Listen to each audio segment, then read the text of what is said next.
السلام علیکم ورحمۃ اللہ وبرکاتہ اعوذ باللہ من الشیطان الرجیم بسم اللہ الرحمن الرحیم وَأَنَّ إِلَىٰ رَبِّكَ الْمُنْتَهَىٰ وَأَنَّهُ هُوَ أَضْحَكَ وَأَبْكَىٰ وَأَنَّهُ هُوَ أَمَاتَ وَأَحْيَا وَأَنَّهُ خَلَقَ الزَّوْجَيْنِ الذَّكَرَ وَالْأُنثَىٰ من نطفة إذا تمنى وأن عليه النشأة الأخرى وأنه هو أغنى وأقنى وأنه هو رب الشعرى۔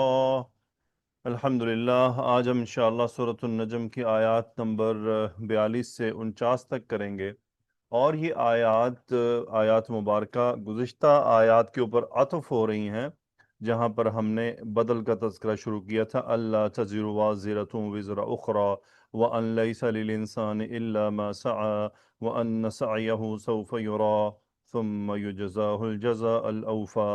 یہ ان آیات پر اس کا عطف ہو رہا ہے۔ اللہ سبحانہ و تعالی نے فرمایا وَأَنَّ إِلَىٰ رَبِّكَ الْمُنْتَهَىٰ، یہاں پر کیا ہوا؟ واو حرف عطف ہو گیا، اور انا یہ حرف ہے تاکید، حرف ناسخ، اور جملہ اسمیہ کوئی کیا نسخ کرتا ہے، اور جملہ اسمیہ میں مبتدا کو اپنا اسم بناتا ہے، تو اس کا مبتدا اس کا اسم ہے اسم انا المنتہا۔ تو اس اسم کو ہم اسم انا کہیں گے اور منصوب کہیں گے، اور علامت نصبہ فتحہ مقدرہ، کیونکہ آخر میں عذر موجود ہے، یعنی اسم مقصور ہے۔ سو وَأَنَّ إِلَىٰ رَبِّكَ الْمُنْتَهَىٰ، تو یہ ہو گیا اسم انا، اور إِلَىٰ رَبِّكَ یہ شبہ جملہ خبر مقدم ہو گیا، إِلَىٰ حرف جر، اور ربک مرکب اضافی ہے، رب مضاف مجرور علامت جرہ الکسرہ، اور کاف ضمیر متصل بارز فی محل جر، اور وَأَنَّ إِلَىٰ رَبِّكَ الْمُنْتَهَىٰ، اور یقیناً تیرے رب کی طرف ہی انتہا ہے۔ یعنی انتہا سے مراد کیا ہے؟ یعنی فائنل ڈیسٹینیشن ہماری کیا ہے؟ تیرے رب کی طرف ہی ہے۔ تو اللہ تعالیٰ رسول اللہ صلی اللہ علیہ وسلم سے مخاطب، بیسیکلی ہر ایک سے مخاطب ہو گیا اللہ تعالیٰ کے، یعنی ہر ایک کی جو ڈیسٹینیشن ہے وہ یعنی تیرے رب کی طرف ہی ہے۔ تو ان الی ربک المنتہا، اب یہاں پر یہ شبہ جملہ خبر مقدم ہے، اور مبتدا جو ہے وہ مؤخر ہے، یعنی اسم انا مؤخر ہے۔ یہ جو تاخیر ہے، یہ سوچنے کی بات ہے کہ یہ جوازن ہے یا وجوبن ہے۔ یہ جوازن ہے، تو یہ جو تاخیر ہوئی ہے یہ جوازن ہوئی ہے، یعنی یہاں پر خبر مقدم جو ہے وہ وجوب نہیں بلکہ جائزن ہے۔ کیوں جوازن ہے؟ کیونکہ اسم معرفہ ہے، اگر اسم نکرہ ہوتا تو شبہ جملہ خبر مقدم وجوبن ہوتا، تو یہ جوازن مقدم ہوئی ہے تاکید کے لیے، بیسک یعنی اگر جملہ ہوتا وَأَنَّ الْمُنْتَهَىٰ إِلَىٰ رَبِّكَ، تو بیسیکلی یہاں پر احتمال کو دور کر دیا گیا۔ بے شک ہم مسلمان ہیں، مومن ہیں، ہمارا ایمان و یقین ہے کہ ہماری جو فائنل ڈیسٹینیشن ہے وہ اللہ سبحانہ و تعالیٰ کے پاس ہی ہے، لیکن یہ تقدیم ہوئی، اس سے بیسیکلی یعنی یہ بات فائنل کر دی گئی کہ تیرے رب کی طرف ہی فائنل ڈیسٹینیشن ہے، ٹھکانہ ہے، تیرے رب کی پاس ہی ہے، بس اور کہیں نہیں ہے۔ یعنی اس سے مراد ہی ہو گیا کہ اب کوئی دوسرا آپشن نہیں لیا جا سکتا، تو یہ فائنل آپشن ہے۔ اس تقدیم کا فرق یہ ہے۔ آگے اللہ نے فرمایا وَأَنَّهُ هُوَ أَضْحَكَ وَأَبْكَىٰ، اب یہاں پر یہ جملہ عطف ہوا، انا حرف تاکید، اور اس کا جو اسم ہے وہ ہوا ضمیر جو لوٹ رہی ہے کس کی طرف؟ رب اسم کی طرف۔ وَأَنَّهُ، تو یہ اسم انا ہو گیا، اور خبر انا یہاں پر ہے اضحکا، جملہ فعلیہ فعل ماضی جس کا کوئی اعراب نہیں ہوتا، مبنی علی الفتح ہے، اور ہوا ضمیر مستتر فی محل رفع اس کا فاعل ہے، جو لوٹ رہی ہے اپنے مبتدا کی طرف، یعنی اسم انا کی طرف۔ اس سے تو یعنی مبتدا اور خبر میں جو رابط یہاں پر کیا ہے؟ وہ ضمیر مستتر ہے جو اندر موجود ہے۔ سو انہو ہوا اضحک و ابکا، جب بھی جملہ، کوئی بھی جملہ خبر بنے، یعنی جملہ خبر بنے، جملہ فعلیہ یا اسمیہ، اس میں ایک رابط ہونا چاہیے جو مبتدا اور خبر کے درمیان میں رابطہ پیدا کرے، تو اس لیے یہ ضمیر مستتر فاعل یہ رابط کا کام کر رہی ہے مبتدا اور خبر کے درمیان. باب افعال سے ہے اضحا کا یعنی خوش ہنسانا بیسیکلی، یعنی میں کہوں اگر ضاحی کا وہ ہنسا، اضحا کا اس نے ہنسایا، سو انہو اضحا کا اس نے ہنسایا، ٹھیک ہے. وہ اب کا واو عطف، تو جملے پر عطف ہو گیا. یہ خبر نمبر 1 اور یہ خبر نمبر 2. اب کا یب کی باب افعال میں سے با کاف یا مادہ رلانا، اس کا فاعل بھی ضمیر مستتر ہوا جو اپنے اس مؤنث کی طرف لوٹ گیا. یہ ہوا کیا ہے؟ یہ ضمیر فصل ہے حصر کے لیے. وَأَنَّ إِلَىٰ رَبِّكَ الْمُنْتَهَىٰ وَأَنَّهُ هُوَ أَضْحَكَ وَأَبْكَىٰ، اور وہی ہے جس نے ہنسایا اور رلایا. اب یہاں پر جو کہ گو کے فعل ماضی ہے، اور یہ فعل ماضی کا مطلب نہیں ہے یہ کہ یہ بیسیکلی اس کا مطلب یہ نہیں ہے کہ یہ کام ماضی میں ہو چکا ہے. اس کا ترجمہ یوں ہے، وہی ہے جو ہنساتا ہے اور رلاتا ہے، یعنی بلا شبہ وہی ہنساتا ہے وہی رلاتا ہے. ہم اس فعل ماضی کا ترجمہ حال میں کیوں کر رہے ہیں؟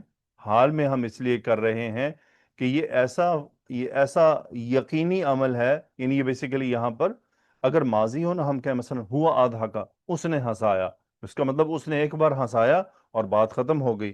تو کیا اللہ تعالیٰ کے لیے یہ یہاں پر مناسب ہے کہ بس اس نے ہنسایا اور یعنی بس ہنسا دیا اور رلا دیا؟ بس نہیں، یہ عمل مستقل ہوتا ہے، کسی کو ہنسا رہا ہے کسی کو رلا رہا ہے. یعنی کسی کے لیے اللہ تعالیٰ اب یہاں ہنسانے اور رلانے سے مراد کیا ہے؟ اللہ تعالیٰ کسی کے لیے ہنسنے کے اسباب پیدا فرما رہا ہے، کسی کے رونے کے اسباب پیدا فرما رہا ہے. یہ دنیا ہے، دنیا کی زندگی میں ہنسنا اور رونا، غم زدہ رہنا، خوشحال رہنا، خوش رہنا، دکھی رہنا، یہ چلتا رہتا ہے. کوئی بھی آدمی مستقل غم زدہ نہیں رہتا، کوئی بھی آدمی مستقل خوش نہیں رہتا. اس دنیا کی زندگی کے حالات اوپر نیچے ہوتے رہتے ہیں. تو وہ ہوا اضحا کا وہ اب کا، یعنی وہی رلاتا ہے اور یعنی وہی ہنساتا ہے وہی رلاتا ہے، وہ اسباب پیدا فرماتا ہے. تو اس لیے اب دیکھیں فعل ماضی کا ترجمہ کیا حال میں ہم کر رہے ہیں، اور یہ حال بھی کیسا ہے؟ یعنی یہ استمراری کنڈیشن ہے کہ یہ ہوتا رہتا ہے. یہ حال ایسا حال ہے جو کنٹینیوس ہے. سو کبھی کبھی جب ہم قرآن مجید پہ تھوڑا غور کرتے ہیں تو یہ ہمیں دھیان رکھنا پڑتا ہے، خیال رکھنا پڑتا ہے. کانٹیکسٹ سے ہمیں پتہ چلتا ہے کہ یہاں بظاہر تو فعل ماضی آ رہا ہے، لیکن اس کا کیا مقصد ماضی ہے؟ اصل تو ماضی تو انقطاع ہوتا ہے. یعنی میں کہوں اضحکت، اس کا مطلب ہوگا میں نے ہنسایا. اضحکت خالدن، میں نے خالد کو ہنسایا، اس کا مطلب یہ ایک بار عمل ہوا تھا ماضی میں اور منقطع ہو گیا. تو اگر میں کرنا ہو اضحک خالدن، میں خالد کو ہنساتا ہوں، تو میں فعل مضارع لے کر آؤں گا. لیکن یہاں پر اللہ سبحانہ و تعالیٰ نے اپنے لیے اضحکا و ابکا کیوں استعمال فرمایا؟ کیونکہ یہ ایک کنٹینیوس کنڈیشن ہے. سو انہو ہوا اضحکا و ابکا، اور ہم کانٹیکس سے سمجھ لیتے ہیں کہ یہاں پر ہم ماضی سمجھیں گے یا حال لیں گے اس کا. پھر اللہ تعالیٰ نے فرمایا وَأَنَّهُ هُوَ أَمَاتَ وَأَحْيَا. سیم اعراب ہے، صرف فعل بدلا ہے، تو ہم فعل پر ہی بات کر لیتے ہیں. اماتا یمیتو باب افعال میں سے، فاعل ضمیر مستتر، یعنی اب یہاں پر کسی کو موت دینا. ماتا یموتو مطلب ہوتا ہے مرنا، وہ فعل لازم ہے، اور اماتا یمیتو فعل متعدی ہے باب افعال میں جا کر. بیسیکلی کیا تھا؟ میم واو تھا، ام واتا یم ویتو، تو پھر وہ اجوف کے قواعد اپلائی ہوئے تو کیا بن گیا؟ اماتا. اس کا بھی ترجمہ اب کیا؟ ماضی نہیں، ہم کیا کریں گے؟ حال. یعنی وہی مارتا ہے وَأَحْيَا، اور وہی زندہ کرتا ہے. احیا یحیی، ہا یا مادہ باب افعال، اور فاعل ہوا ضمیر مستتر. یعنی وہی جو ہے وہ زندہ کرتا ہے، وہی مارتا ہے اور وہی زندہ کرتا ہے. یعنی آپ دیکھ لیں کچھ کو وہ موت دے رہا ہے، کچھ کو وہ زندہ کر رہا ہے، اور یہ ایک زندگی کا نظام ہے جو چل رہا ہے. غور طلب بات یہ ہے، جو جب آپ اگلی آیات دیکھیں گے تو وہاں فرق میں ابھی آپ کو دکھاتا ہوں کہ اللہ سبحانہ و تعالی، یہ بات آپ نے اس پیج پر یاد رکھنا ہے کہ جملہ کیا آیا ہے؟ ہوا. ضمیر فصل آئی ہے، تاکید آیا ہے، جبکہ اگلی آیات میں جا کر یہ ضمیر فصل نہیں آئے گی، اس کی وجہ میں وہاں آپ سے شیئر کرتا ہوں۔ پھر اللہ نے فرمایا وَأَنَّهُ خَلَقَ الزَّوْجَيْنِ الذَّكَرَ وَالْأُنثَى۔ اب یہاں پر دیکھیں کیا ہوا اسم انا، اور خالق فعل ماضی، خبر انا خالق یخلق باب نون سے، ہوا ضمیر مستتر فاعل جو اپنے اسم انا کی طرف لوٹ گیا، تو یہ جملہ خبر انا ہو گیا، یعنی جملہ پورا یہاں تک یہ پورا جملہ خبر انا ہو گیا۔ خالق الزوجین، الزوجین، الزوجانی، مثنى منصوب مفعول به وعلامت نصبه الیا، کیوں؟ کیونکہ یہ مثنى کا صیغہ ہے۔ وَأَنَّهُ خَلَقَ الزَّوْجَيْنِ، یعنی یہاں پر کیا ہوا، تو اس نے کیا پیدا کیا، یعنی وَأَنَّهُ خَلَقَ الزَّوْجَيْنِ، یعنی بلا شبہ اس نے جوڑا، یعنی کیا، اب یہاں پر کہ جوڑا پیدا کیا، کیا جوڑا پیدا کیا، لیکن اللہ تعالیٰ نے جوڑے کی وضاحت کر دی۔ الذکر منصوب علامت نصب فتحہ، یہ کیا ہے، بدل، کس کا بدل ہے، زوجین کا۔ والانثیٰ، اور مؤنث یہ بھی منصوب علامت نصب فتحہ مقدرہ، چونکہ اسم جو ہے یہاں پر مقصور ہے، تو یہ بھی بدل ہے۔ اور مبدل منہ کیا ہے، الزوجین، یعنی اس نے جوڑے کو پیدا کیا، جوڑے میں کیا، نر اور مادہ، یعنی اس نے نر اور مادہ کو پیدا کیا۔ اب آگے کیا ہے، من نطفۃ متعلق بالفعل خلق، من حرف جر، نطفۃ نکرہ اسم، نطفہ یعنی یقیناً ہم سب جانتے ہیں نطفہ کیا ہوتا ہے، جو پانی کا جو گاڑھا پانی ہوتا ہے اسے نطفہ کہتے ہیں۔ سو من نطفۃ یعنی نطفے سے پیدا کیا، اور وہ نطفے سے کب پیدا ہوتا ہے، اذا تمنا، اب اذا یہاں اسم ہے، ظرف الزمان ہے، اور فی محل نصب ہے، یعنی خالق الزوجین الذکر والانثى من نطفۃ اذا تمنا، یعنی وہ تخلیق کب ہوتی ہے، اذا تمنا، اور یہاں پر تمنا، اب یہ مفعول فی بھی کہہ سکتے ہیں، متعلق بالفعل بھی کہہ سکتے ہیں خالقہ کے، تو تمنا فعل مضارع مجہول، اور اس کا جو نائب الفاعل ہے وہ ہیا، اور وہ کس کی طرف جا رہا ہے، نطفۃ کی طرف۔ سو یہ جملہ یہاں پر جملہ فعلیہ مضاف الیہ اذا کے لیے۔ امنا یمنی باب افعال سے، اس کا مطلب ہوتا ہے نطفے کو رحم میں داخل کرنا، یعنی امنا خالد، یعنی خالد نے نطفہ کو رحم میں داخل کیا۔ تو یعنی اب یہاں پر کیا آ گیا، وَأَنَّهُ خَلَقَ الزَّوْجَيْنِ الذَّكَرَ وَالْأُنثَى مِن نُطْفَةٍ اِذَا تُمْنَا، یعنی نطفہ سے کب پیدا ہوتا ہے، ایسا تو نہیں ہے براہ راست ہی نطفہ سے پیدا ہو جائے گا، یعنی نطفہ سے ذکر یا انثیٰ کب بنتے ہیں، کب ان کی تخلیق ہوتی ہے، اذا تمنا، جب اس نطفے کو رحم میں داخل کیا جاتا ہے۔ سو یہی اب الحمدللہ آپ یقیناً اتنی بات کو بڑے اچھے سے سمجھ سکتے ہیں، اللہ سبحانہ و تعالیٰ اپنی تخلیق کے بارے میں بتا رہے ہیں کہ تخلیق انسان کی کیسے ہے۔ پھر اللہ تعالیٰ نے فرمایا وَأَنَّ عَلَيْهِ النَّشْأَةَ الْأُخْرَى، اب پھر عطف ہوا، یہ تمام عطف ہو رہے ہیں، وہ جو پیچھے سے اللہ تزر وازرۃ وزر اخری، یہ تمام اس پر عطف ہو رہے ہیں۔ سو ان کا اسم کیا ہے، النشأۃ الاخری، مرکب توصیفی، النشأۃ موصوف منصوب وعلامت نصبہ الفتحہ، اور یہ وزن ہے فعلۃ، فعلۃ، اس کا مطلب ہے یعنی پیدا کرنا، بیسیکلی پیدا کرنا، تخلیق، دوبارہ سے، نوٹ دوبارہ سے، یعنی پیدا کرنا، انشاء ہونا کسی چیز کا۔ سو وَأَنَّ عَلَيْهِ النَّشْأَةَ، اب علیہ میں ہاں ضمیر کہاں لوٹ رہی ہے، وہی پیچھے رب کی طرف۔ سو یہ تمام ضمائر یہاں پر انہو خلق الزوجین الذکر والانثی، یہ ہو ضمیر کہاں لوٹ رہی ہے، اس وَأَنَّ إِلَىٰ رَبِّكَ الْمُنْتَہَا کی طرف۔ وَأَنَّ عَلَيْهِ، اب یہاں علیہ شبہ جملہ خبر مقدم، اور یہ تقدیم جوازن ہوئی ہے، وجوبن نہیں ہوئی، کیوں؟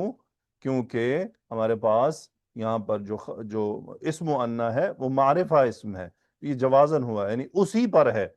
بیسیکلی اس سے تاکید کیا ہو گئی، یعنی دوبارہ جو پیدا کرنا ہے، دوبارہ جو کھڑا کرنا ہے، وہ کس پر ہے، وہ اللہ تعالیٰ پر ہی ہے، اور کوئی نہیں یہ کام کر سکتا۔ وَأَنَّ عَلَيْهِ النَّشْأَةَ الْأُخْرَى، اور بلا شبہ دوسری بار، یعنی دوسری بار کی جو پیدائش ہے، جو پیدا کرنا ہے دوبارہ، وہ بھی اسی کے ذمے ہے۔ یعنی میں کہتا ہوں علیہ کا ہادہ، یعنی